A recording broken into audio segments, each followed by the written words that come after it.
All right, part 3 of the interview. We're here with Patty. We're going to talk more about Patty.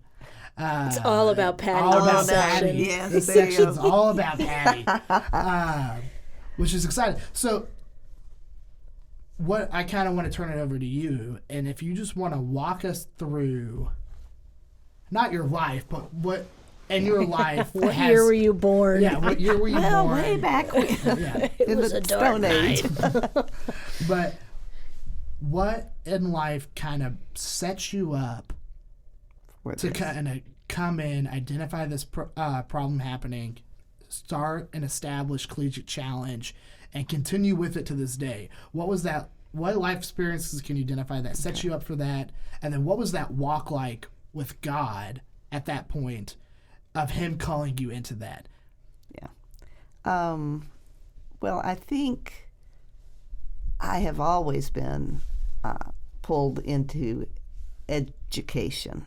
Even as a kid, I was one of those kids that knew I wanted to be a teacher from way early on, and went to school and did that. Out of that, primarily in the elementary schools, as I did special education and elementary education, and through all that, I then wanted to become a counselor. I felt like there were some kids that I wasn't touching as well as I would hope, and hope that that would help me learn that better.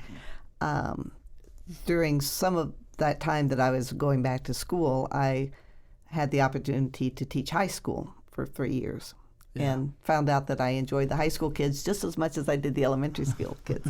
And though as a counselor, I went back into elementary, I knew how much I had enjoyed the high school kids. I had also, way back, shortly after college, worked as an UMY. At the time, it was still MYF, so that tells you how long ago that was. Yeah. A UMY counselor, and enjoyed doing that. But when Collegiate Challenge came around, the schools that I worked at were the schools that fed into Landrum Middle School, Northbrook High School. So those were my kids growing up. So it attracted me for that kind of reason. I think, and I had learned to enjoy those students, enjoy their families. I think I don't know as a calling. I think education for me has been a calling and something that God had put on my heart way back, and I've never regretted following that path. But Collegiate Challenge just gave another way of being able to work with students. I like the one-on-one or one-on-two or one-on-three. I mean, the smaller connection. And then just watching them grow up. That was one of the benefits that I hadn't realized going into it. You go into things when you are mentoring or helping as, I'm going to be the helper, and this is going to be a good thing. And like so many other areas, you find out, oh, and boy, am I getting a lot out of this. And getting to see the strength of these students, getting to see their determination, getting to see the obstacles they overcome, and then to watch them grow from these high school kids that may or may not know what they want to do and may or may not have any specific goals. They have generals, but not the specific. But watch them as they grow and go on to college, and to see them when they come back. And I'm not able to keep up with all of them, but there's several that I have kept up with. And once they're out of high school, then they can be Facebook friends. I won't do it while they're in high school, but to just kind of watch them grow into these really competent and capable adults, and watch them then turn around to and to want to give back themselves. Either in their professions or to volunteer. We do have some Collegiate Challenge volunteers who were Collegiate Challenge students at one point. And now they're teachers or administrators, and they're coming back as mentors. So I guess that's what keeps calling me back to it, is just the individuals that I've met, the students as well as the mentors and school personnel, and to just watch that evolution. And to watch, in certain cases, not only the evolution of that student, but that student goes to college, and then they make sure their younger brother does, and their younger sister does. And over time, we've watched the whole family get into and graduate from college, and that's just kind of fun. Yeah. Patty, in the time that I've known you, which I think is almost 16 years, 17 years now, which is hard to believe. It's hard to believe, I know. You've always not only had a heart for education, and I really appreciate you saying, like, education was and is your calling by God, because so many times we get boxed in that a calling by God looks like different things. Yeah. And that was just sort of an evolution kind of thing. It wasn't a hit on the head kind of thing. And in the time that I've known you, the schools where you have been some would use the term under-resourced, and maybe a better term is different resourced. They may have different boxes that they have to check of Title I school or free and reduced lunch. Right. But you've always been drawn to the places where I think you've seen different strengths and resources. Why is that? Oh, gosh. I don't know. That's a fair answer. Yeah. I really don't know, other than, I guess, just having had the opportunity to be there. I mean, I didn't pick the first school I went to work for. You sign up and they say, okay, this is where you're going to work. But through those schools, the staffs on those schools, the neighborhood and the parents who come through, I feel very privileged to have gotten to see a picture of life maybe in communities that were different than mine, with ethnicities that were different from mine, languages, life experiences. And to me, I love to travel anyway. That's a total aside to all of this. But to me, that just, I love the variety in God's world, and I love that there are just so many unique people and spaces and good stuff going on all over the place. Yeah. That's great. That really is. So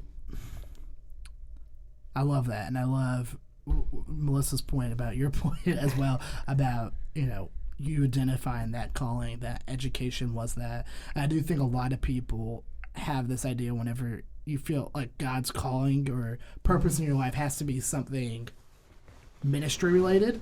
Yes. In reality, it doesn't. It your could life be is any aspect of life. Yeah. Your life is a ministry, and your life is, what God calls it to be. And so, we need people called into all sorts of different areas of life. And so, I think that's a great point for that you make, and hopefully that if anyone out there is listening and they're thinking the same thing of, they can realize, man, God can call you into any field because He works through everything. Yeah. And it could be a vocation, or it could be a profession, or it could just be in your neighborhood. It doesn't have to be a formalized space.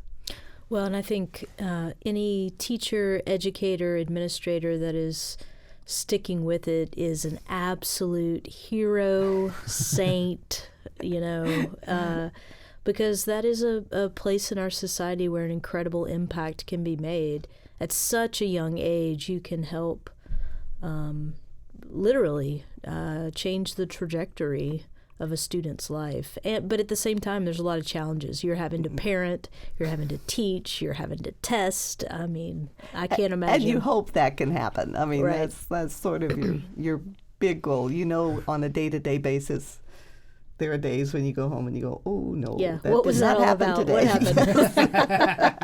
happened? No one died. Overall, that's it. They're one blood today, we're good. And, but yeah, thank you. But you do. Yeah, no, absolute hero in my book.